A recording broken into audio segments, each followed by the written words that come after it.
बिस्मिल्लाहिर्रहमानिर्रहीम। अस्सलाम वालेकुम। कैसे हैं आप सब? जहाँ रहें खुश रहें, आबाद रहें। आज मैं आपके साथ बहुत ही मज़ेदार मैंगो रसमलाई की रेसिपी शेयर करूँगी, जो कि हम लजीज़ा के पैकेट से बनाएंगे। बहुत आसान रेसिपी है, बहुत झटपट बनती है और बहुत ही मज़ेदार बनती है। रसमलाई तो ऑलमोस्ट हर घर में बनती है और सबकी फेवरेट होती है, तो आज मैं उसको थोड़ा सा डिफरेंट टेस्ट दूंगी मैंगो का। बहुत ही मज़ेदार बनती है, बहुत ज़बरदस्त रेसिपी है। आप भी इस रेसिपी को ट्राई कीजिएगा। आपके बच्चों को और फैमिली मेम्बर्स को ये रेसिपी ज़रूर पसंद आएगी। इतनी सॉफ्ट और परफेक्ट रसमलाई बनेगी, अंदर बिल्कुल भी गुठली नहीं होगी। एक पैकेट लजीज़ा रसमलाई का लिया है मैंने, ये यूज़ करेंगे। आप पाउडर मिल्क से भी बना सकते हैं, इसमें ऑलमोस्ट सभी चीज़ें शामिल होती हैं और झटपट बनती है, इसलिए मैं यही यूज़ कर रही हूँ। कंडेंस मिल्क यूज़ करेंगे, sugar half cup, 1 litre milk, half egg use करेंगे और 2 टेबलस्पून ऑयल यूज़ करेंगे। और मैंगो का यूज़ आगे चल के होगा, वो मैं आपको बाद में बताऊंगी वो किस तरह से मैंने यूज़ करना है। इसमें लजीज़ा रसमलाई का पैकेट खोल के इसमें हाफ एग ऐड करेंगे। अगर बड़ा है, अगर छोटा है तो पूरा ऐड कर सकते हैं, लेकिन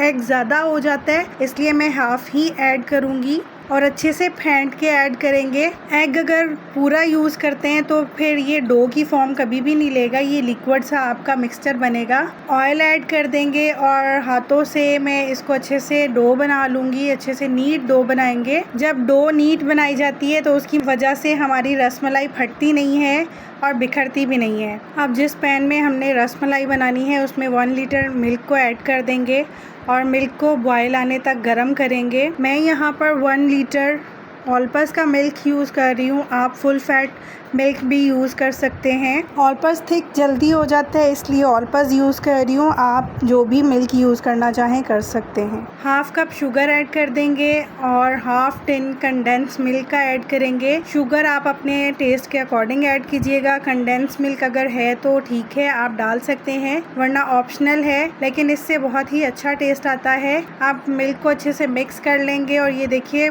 मिल्क बॉयल होने की तरफ आ चुका है, शुगर भी अच्छे से डिज़ोल्व हो चुकी है। अब जो मैंने डो रेडी की थी उसके छोटे छोटे बॉल्स बनाएंगे और इस तरह से प्रेस करके तो बॉयल मिल्क में ऐड करते जाएंगे।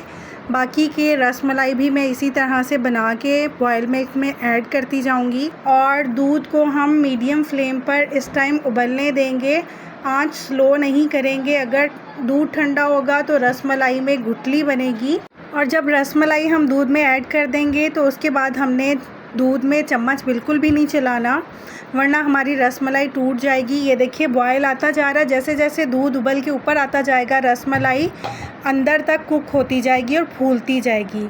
ये देखिए रसमलाई माशाल्लाह से कुक हो चुकी है और वॉल्यूम में भी डबल हो चुकी है।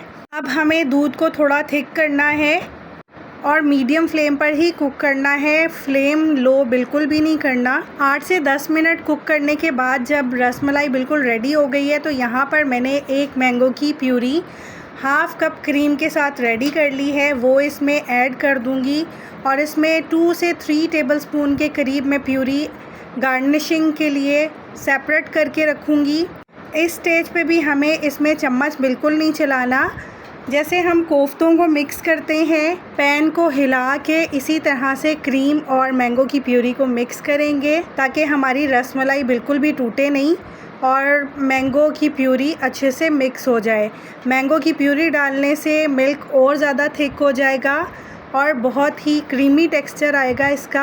आप भी इस रेसिपी को एक दफ़ा ज़रूर ट्राई कीजिएगा, बहुत ही डिफरेंट टेस्ट था और बहुत ही मज़ेदार बनी थी। इस स्टेज पे आप शुगर भी टेस्ट कर सकते हैं, अगर आपको कम लगे तो आप एक्स्ट्रा ऐड कर सकते हैं, लेकिन मुझे परफेक्ट मीठा लगा इसलिए मैं सेपरेट मीठा ऐड नहीं करूँगी क्योंकि मैंगो भी मीठा था। अब रसमलाई ठंडी हो चुकी है थोड़ी सी, इसको मैं सर्विंग डिश में डिश आउट करूँगी और ये मिल्क जब और ज़्यादा ठंडा होगा तो और थिक हो जाएगा। ये देखिए ठंडा होके इसका टेक्सचर चेक कीजिए कितना क्रीमी और कितना थिक हो चुका है। रसमलाई को मैं बादाम से गार्निश कर रही हूँ, आप पिस्ता काजू जो भी ऐड करना चाहें कर सकते हैं। नट्स में ऑप्शनल है, जो भी आपको पसंद है नट्स वो यहाँ पर यूज़ कर सकते हैं। गार्निश करते हुए अगर आप मैंगो के चंक्स डालना चाहते हैं तो वो भी डाल सकते हैं, लेकिन रसमलाई को पहले ठंडा कर लीजिएगा फिर मैंगो के चंक्स ऐड कीजिएगा।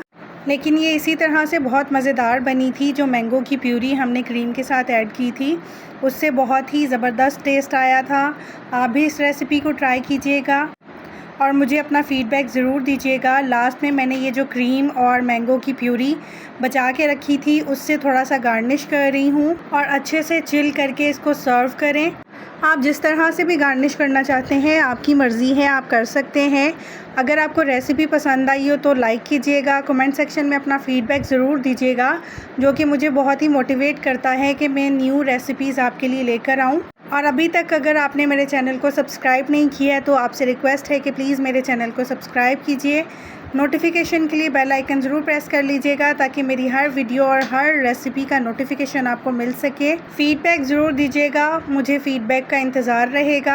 आप रसमलाई आइसक्रीम के साथ भी सर्व कर सकते हैं, उससे भी बहुत ही ज़बरदस्त टेस्ट आएगा इसका। रसमलाई अच्छे से ठंडी हो चुकी है। मैं अब आपको कट करके भी दिखाती हूँ कि अंदर से कितनी सॉफ्ट है, बिल्कुल भी गुठली नहीं बनी, बहुत ही स्पॉन्जी बनी थी। बहुत ही मज़ेदार और बहुत ही ज़बरदस्त टेस्ट था इसका। आप भी ट्राई कीजिएगा इस रेसिपी को।